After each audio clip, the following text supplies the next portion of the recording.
Today I'm going to show you how I paint mare's tails. Not the hairy ones you find on horses, but those high-level, wispy-looking cirrus clouds that usually appear just before a change in the weather. Hi, I'm Jen Buchanan. People often tell me that I have a gift because I can paint. But no, my true gift is being able to teach other people to paint. This video was previously one of the lessons in my Paint Sensational Skies course, but I recently replaced it with the new Moonlight Sky chapter. That gave me an opportunity to make this video public, so you can get a little insight as to how my course lessons differ from paint-along tutorials.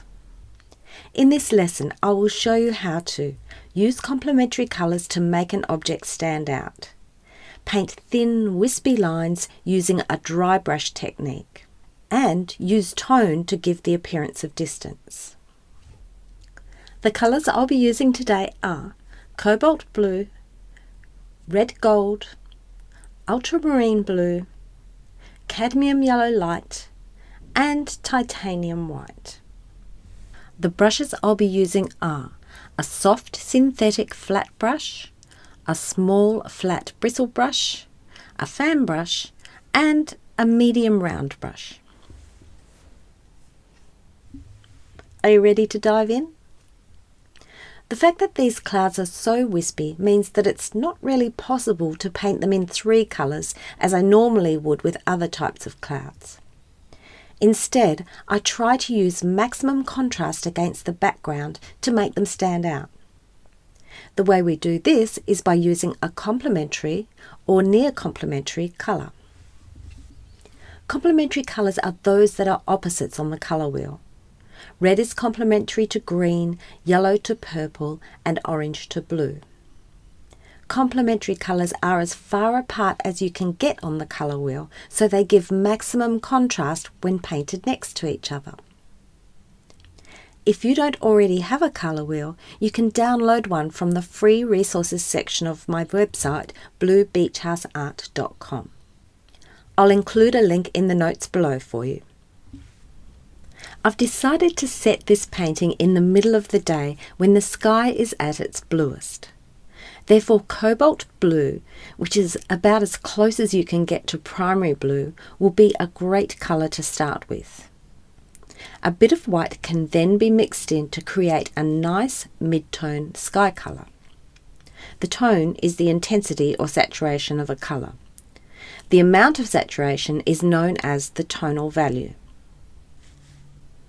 Start at the top with this mid-tone blue and paint a band of colour across the whole canvas. As you start to move downwards, the tonal value can be reduced further with each successive block of colour so that the palest tone of blue appears at the bottom. So that means just adding a bit of white each time you start a new band of colour. The bottom of the canvas will represent the horizon. Making the sky paler towards the horizon is how you give the appearance of distance.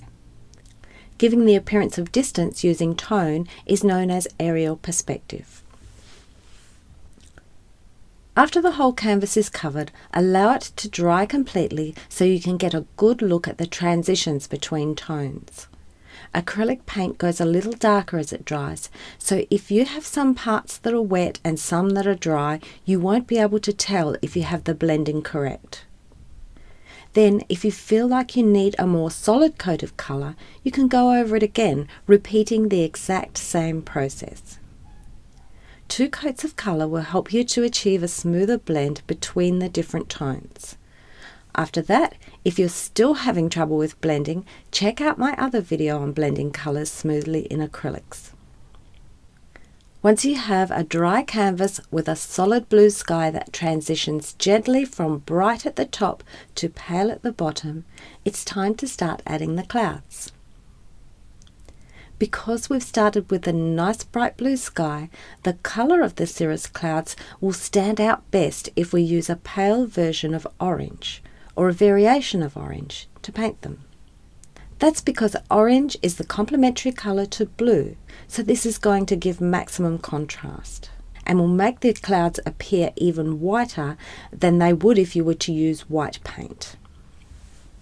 The colour I have chosen is red gold, which is a warm yellow or very close to orange. I make sure to use only a touch of the red gold with plenty of white added to give it a nice light tone, and I don't add too much water because I want the paint to be fairly thick.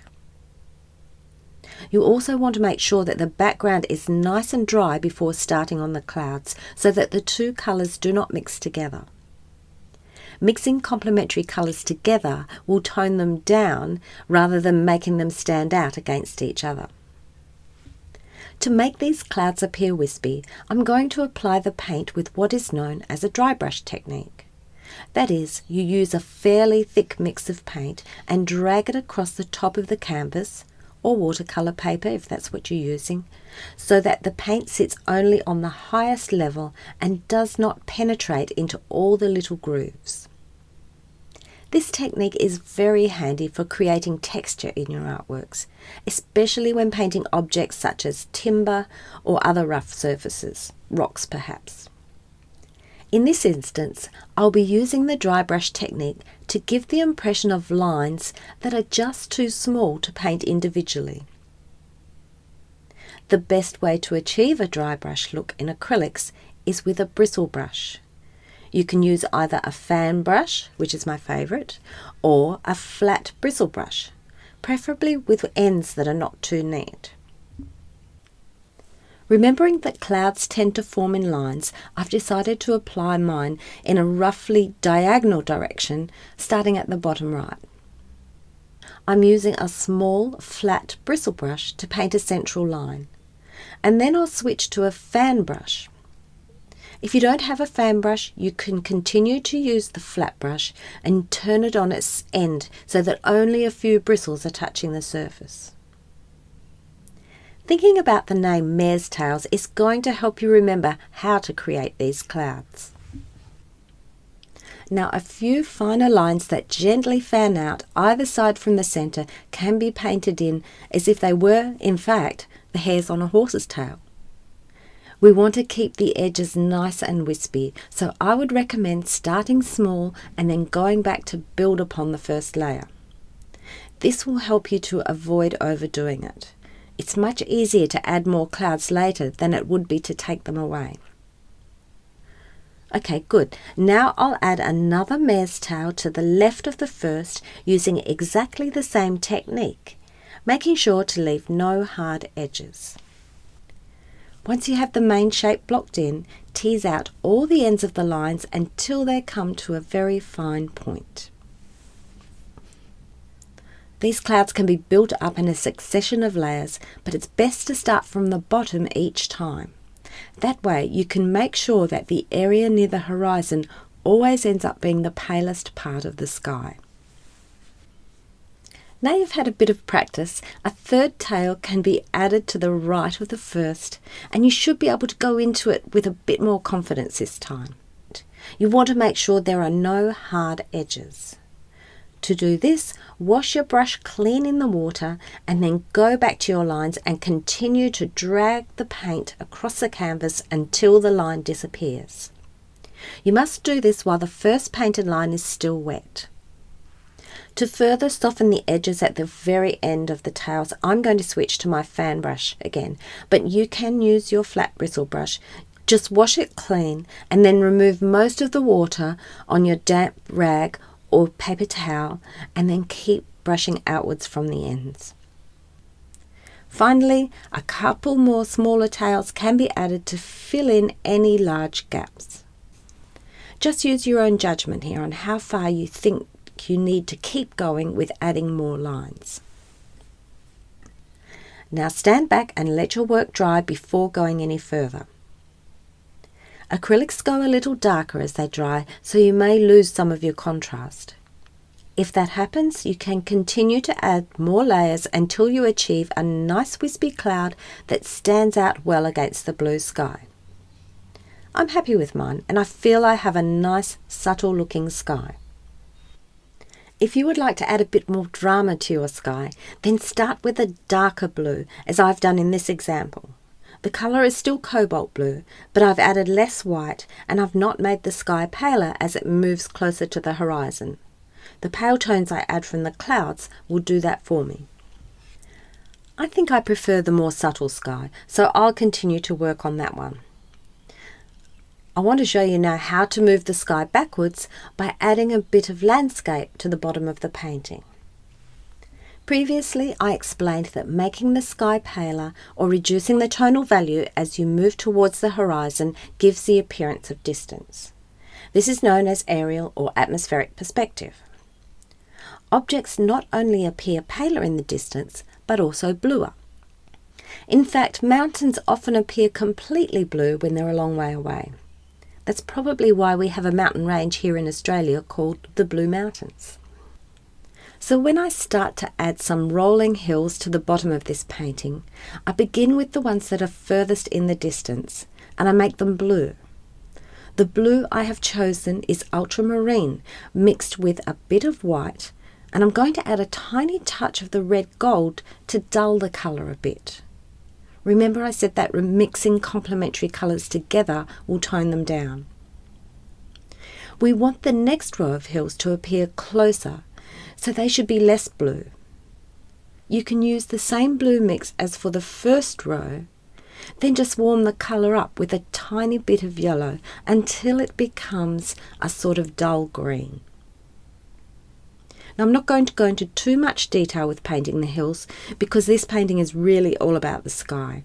However, I will just quickly add a few shadows and highlights to make the hills look a little more real. Shadows will appear in the areas that would be hidden from the sun. So assuming that the sun is coming from the left-hand side of the painting, this would for the most part be the bottom and right-hand side of each hill. For the row of blue hills, you can create a shadow colour simply by adding a little more of the complementary red gold and perhaps a tiny bit more of ultramarine blue as well to the same colour mix we used earlier for the base of these hills. That was, if you remember, ultramarine blue with some white and a tiny bit of red gold added. For the green hills, you make a shadow colour by adding a little of the complementary colour to green, which is red. I'm using cadmium red this time, but crimson will work just as well and is often my preferred choice. In the case of the greener hills in front, you could also add a little yellow highlight on the left-hand side of each hill, where it would be hit by the sun. This is where I'll use the cadmium yellow light instead of the red gold. The red gold, because it contains red, is going to be a little bit complementary to the green, so it's going to make the colour too dull for the highlight in this area. If your paint is still wet, I would say use only yellow. However, if the paint has already dried, you may want to add a touch of blue to the yellow so it isn't too bright. These hills are still quite a long way away. A highlight's not really necessary for the blue hills as they're so far away you wouldn't be able to see much variation in colour there. Now stand back and take another look at your work. You can see that the darker tones of the hills against the pale sky has really made that sky appear to be further away. That is how you give your paintings depth. Great job, you have completed the lesson, and now you have a sky full of wispy mare's tails. Key points to remember from this lesson are: use complementary colours against each other for maximum contrast. Complementary colours mixed together will create shadow colours. A dry brush technique can be used to create texture or thin wispy lines. Make your sky appear further away by using more intense tones in the foreground.